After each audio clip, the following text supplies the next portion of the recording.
Hey everyone, welcome to English 310 Technical Writing here at Nightingale College. I'll be your faculty member this term, Professor Nathan Wyckoff. I'll be the one to help you through all the assignments, any questions, anything like that. I also built this course, so if you have any feedback or you're really having trouble with something, let me know, and I'll definitely take it into consideration for future iterations of the class and help you get through it.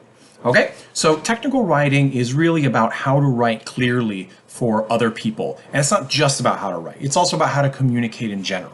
How to get what you need from other people while giving them what they need, while making sure everyone leaves as happy and positive as possible.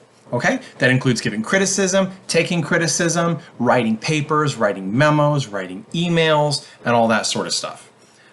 Some ground rules for this course, as well as most Nightingale classes. The late policy is as follows. You can turn things in up to 2 weeks late at 10% off your score each week. So if you turn it in 2 weeks late or within 2 weeks, you get 20% off whatever grade you would get if you turned it in on time. And if you turn it in within 1 week late, then it's 10% off whatever score you received from that assignment. So if it's after 3 weeks, or excuse me, after 2 weeks, then you cannot get it graded for points. Okay. Now, if you know that you are not going to be able to do something in time, it helps to reach out to me. I may be able to give you an extension. I cannot always do it because oftentimes assignments require that you look at last week's work. So if you haven't turned that in, then you can't do the assignment on time, kind of thing. So it's really important to stay up to the deadlines in this class if you can. It also has a lot of writing. You probably will not have more writing in a class than in this one. Okay, but don't let that scare you, because we start small and we will definitely help you out and build from the ground up. Okay, so the other thing to know is that we have cumulative assignments each week. That means that one assignment every week has to be done in order for you to pass the class. Obviously, you should do every assignment each week, but say there's a cumulative assignment in week 3 that you don't complete and it comes to week 16 and the course ends. You do not pass the class, even if you were getting a high score, because you have to turn in those assignments with passing score in order to complete the class successfully.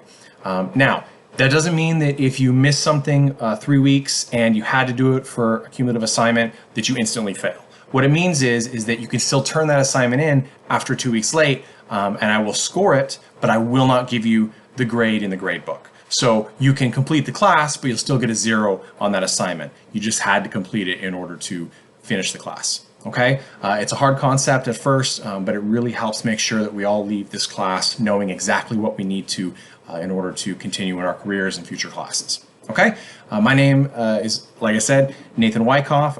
You can reach out to me in a variety of ways. If you click on that people link on the left side of your Canvas class page and you click on my name, you can see a little introduction from me, a little bit of background from me, and also the best ways to contact me. The best way is using the Canvas inbox. It's the little inbox link on the left side of your Canvas portal. You can send me a message directly through there. That's going to be the fastest and easiest for me and for you. You can also use my email, which is nwyckoff@nightingale.edu. And you can also, there's a phone number in my contact information in that people link.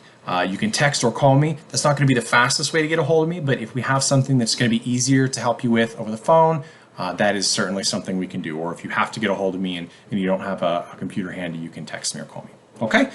So this week, you've got a discussion board. Your discussion board's in this class. The initial post needs to be in before the end of Wednesday, Mountain Standard Time, every week to get full points. And it needs to be a video for most initial posts. You also need to have 2 replies to fellow learners every week. And those should be substantive, meaning they need to include your own thoughts on the initial post that the other person made. You can't just say, oh, I agree, or that's great. That's not going to give you points. So make sure that you offer substantive replies and that your initial post is a video, unless the prompt or I say otherwise. If you're not sure if it's supposed to be a video this week, ask me.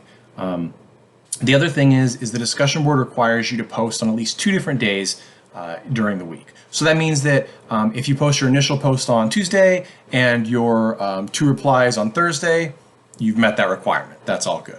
And again, you can still turn in your initial posts late during the week and your 2 replies on the same day per chance. You just won't make full points for that week. Okay, so it's still important to get that work done because every point does count.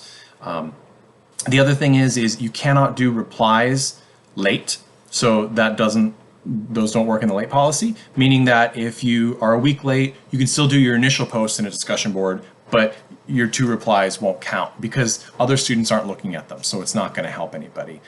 So make sure you get those in on time. For this week, you have a discussion board. You also have a reading quiz. These are not meant to trick you. They're very short. They're 6 to 8 questions, and you can have your reading links open as you do them. You can look them up. It's not timed. It's not meant to trick you. It's just meant to cement in our heads what we're supposed to take away for that week. Okay, those are every week. And then you also have 2 other types of assignments that alternate between weeks. You have concept worksheets, which you have 1 of this week. Those are shorter assignments, usually 2 to 3 paragraphs at most, where you'll talk about some topic, some idea, or complete some task based on that week's reading. Okay, so those are all going to be different. Sometimes you'll have those in addition to the other kind of writing assignment, which is what we call a writing assignment. Those are usually essays. Oftentimes you'll have just one or the other, but sometimes you have both. So make sure that you take a look at the syllabus link on the left side of the page for every week, as well as go through the modules, which are accessible via your homepage, like week 1, week 2, and so on. Your reading, you do not have a separate book, but they are linked in your modules. So for week 1, you'll click your week 1 introduction module. You will read what's there. It will tell you to read a linked chapter of an online book that is free. You will do that, and that is your reading for the week, and then you complete the reading quiz and the rest of your assignments. So there is no extra book that you have to purchase in this class or access through Bookshelf. It's all through the modules that are linked to other online resources. Okay, that's about it. If you have any questions, feel free to reach out to me. I can't wait to work with you this term.